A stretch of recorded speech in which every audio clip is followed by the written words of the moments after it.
Hello. All right. So today we're going to talk about the 4 states of health. Everything we do can be categorized into what I would call these 4 states of health. Think about something you did today or what I'm doing now as I go through these, right? As I explain to you what these 4 states of health are. So the first one is coherent health. Why is it called coherent health? Well, it deals with your mental, your emotional, and your spiritual health. What comprises those, right? We look at self-awareness and self-observation. We look at the mind. The mind, we have thoughts, we have consciousness, and we focus on things with our mind. Then we have our brain. So our brain pays attention, it gets an intention from the mind, it pays attention to that intention, and it interprets it. That's really what the brain does. Then after that, it goes through to our heart center. Our heart gets that perception from what the brain interprets. It then puts in the emotion to it, and that emotion then goes to the body where all 5 senses are engaged. That health state is trying to link your mental, your mind with your body. And it goes through a process as to how you move from thoughts into physical being. And what most people don't realize is that we actually go through a process to get there. The second part is what you would consider like your nutrition. That I call chemical health. Why chemical? Because everything you put in your body goes through a chemical process in order for it to do what it needs to do, right? You put it in, you put food in, physical food, that goes into your body and your body does what it needs to do, and you get, cartilage, you get your cells, your fingers, the whole 9 yards. So what do we need to do? Well, we need to focus on natural food. I don't think this is strange. I think most people know this, but we actually don't do it. But we need to focus on natural food. Natural food, natural drink, clean air. All right? Simple. Just focus on those. And you might be wondering, so why am I telling you this? Why am I going through? But I'm going to explain that shortly. The third is what I consider corporal health. We are a corporeal being, right? And so your mind and your coherent health is going to assist you. Your chemical health is going to assist you, and you see it in your corporeal health. All right? Your corporeal health now depends on a few things. It depends on movement. Okay? How much do you actually move your body? In what form? How light is it? How flexible is it? The other part is stillness. As much as we move, every now and again, we need to just be still. Like meditate. Be calm. That calmness of the body also calms the rest of you, right? The other thing that we need to do with our corporeal health is we need to actually listen to our body, all right? Our body talks to us. It's our control center. I'm going to read something to you later on that sort of help put this into context, right? But we need to control desires. We need to control impulses. We need to understand what our body is actually telling us in terms of what to eat and how to move and what's wrong on the inside. We have literally lost the communication with ourselves, all right? And we need to get it back. We definitely need to get it back. The fourth one in today's day and age is very important. Wasn't so many moons ago. Now we have to address it, and it's called currency. Currency health. The currency health is your medium of exchange. You're going through life, you are going to need to earn. So you need a medium of exchange. We all have different talents, and our talents determine our medium of exchange, right? The other part is to then say, okay, we own things. And so this is going into like your finances and say the value of your property plus your expenses, which is things you pay out, should equal what you owe plus your percentage of things you own plus your income. That I'll definitely go through with you later. Third part of Coherent Health is abundance versus scarcity. It's basically your relationship towards money. A lot of people have unhealthy relationship towards money, right? So those are the 4 states of health. My goal for this channel is to help us navigate those 4 states. Help us navigate the 4 states and put them in order. How do we live them day by day, right? When we get up in the morning, what do we do? When we are at work, what do we do? When you're talking to your spouse, when you're talking to your friends, okay? How do you actually embody all 4 parts in your daily life? You can go onto YouTube or anywhere else or listen to different people, and they'll give you information on each. What I'm going to try to do is to put it together for you. I've gone through this a few times, and I've put some things in place that I think should help, right?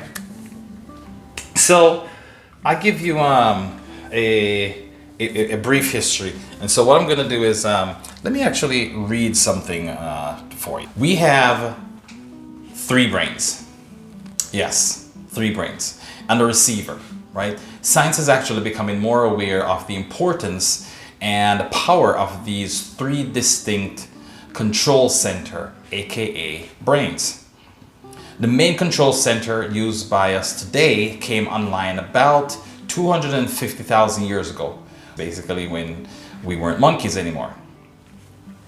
With this upgrade to this control center, we had the ability to interpret, set intentions, carry out instructions, and pay attention.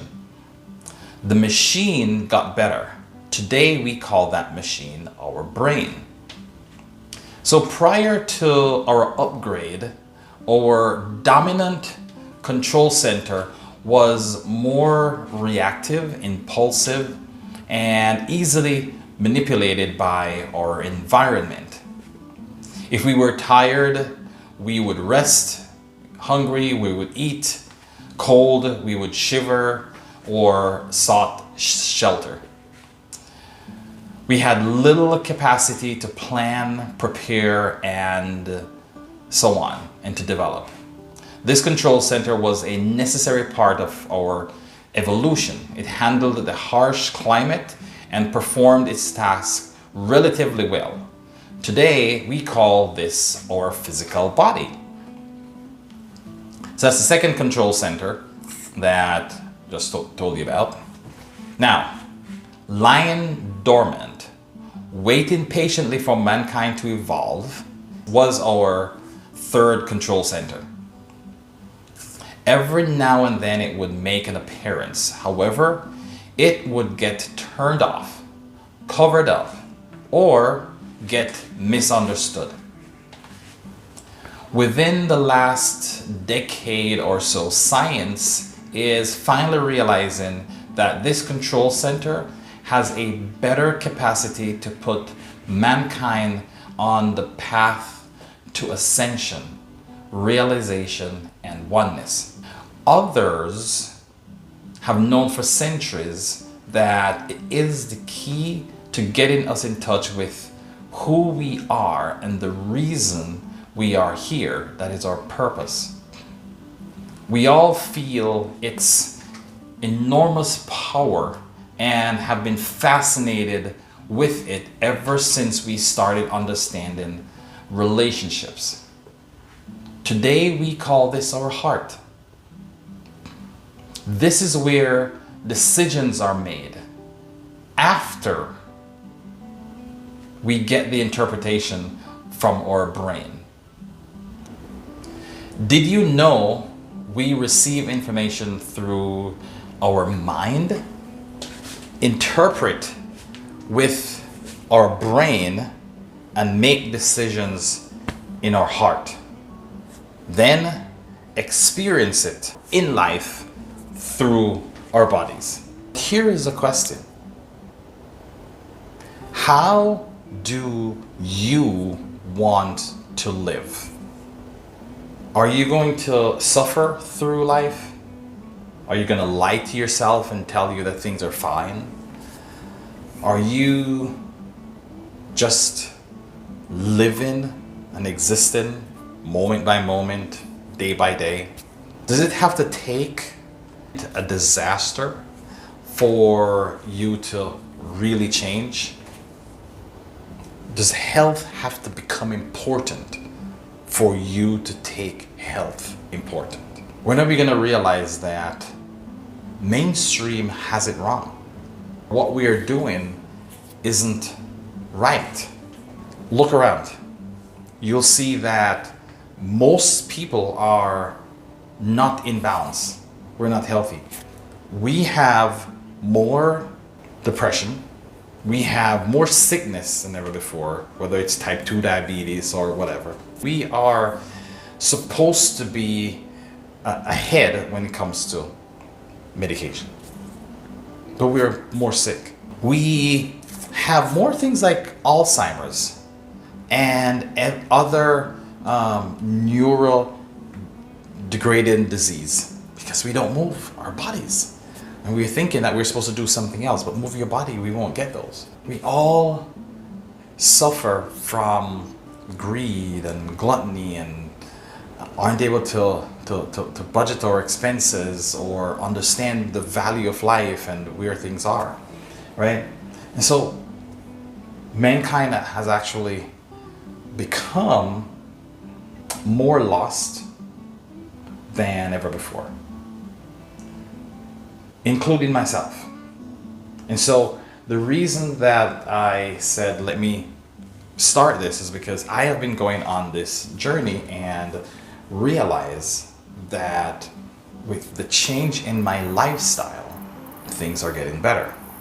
So I'd like to go through that with you guys and build this channel to impart some of the things that I've learned and to let you realize that it's really not as hard as we think it is. We just need to do it in a certain way and realize that this is a lifestyle change. It's not a fad. It's not a diet. It's not something that we're going to do today and then we say we're going to go back to our old lifestyle tomorrow. I'll be going through all the different things and we'll be going through them one by one, and hopefully you'll join me on the journey. I'll see if I can put out a video per week that deals with the different parts, and have a community of people or like-minded people who want to go on this journey and be able to say, hey, ask questions, share your results. Let's find out what works in different circumstances. Let's see how we can all elevate one another to all get better. Because at the end of the day, that's really what we are here for. It's for our individual growth. Thanks for watching. And as they say, like or dislike, share, comment, especially comment, so that I can, see some of the things that you would like me to record on, or just ask questions about my journey, what I've done, and stuff like that. All right. And then this way we'll just keep the conversation going. I'm not a guru. I'm more one of what they would call social scientist that is here to just say, hey, you know what? Here are some of my experiences. And with those, they might be able to help you. All right? So until then, stay safe. Like, share, comment, subscribe, and goodbye.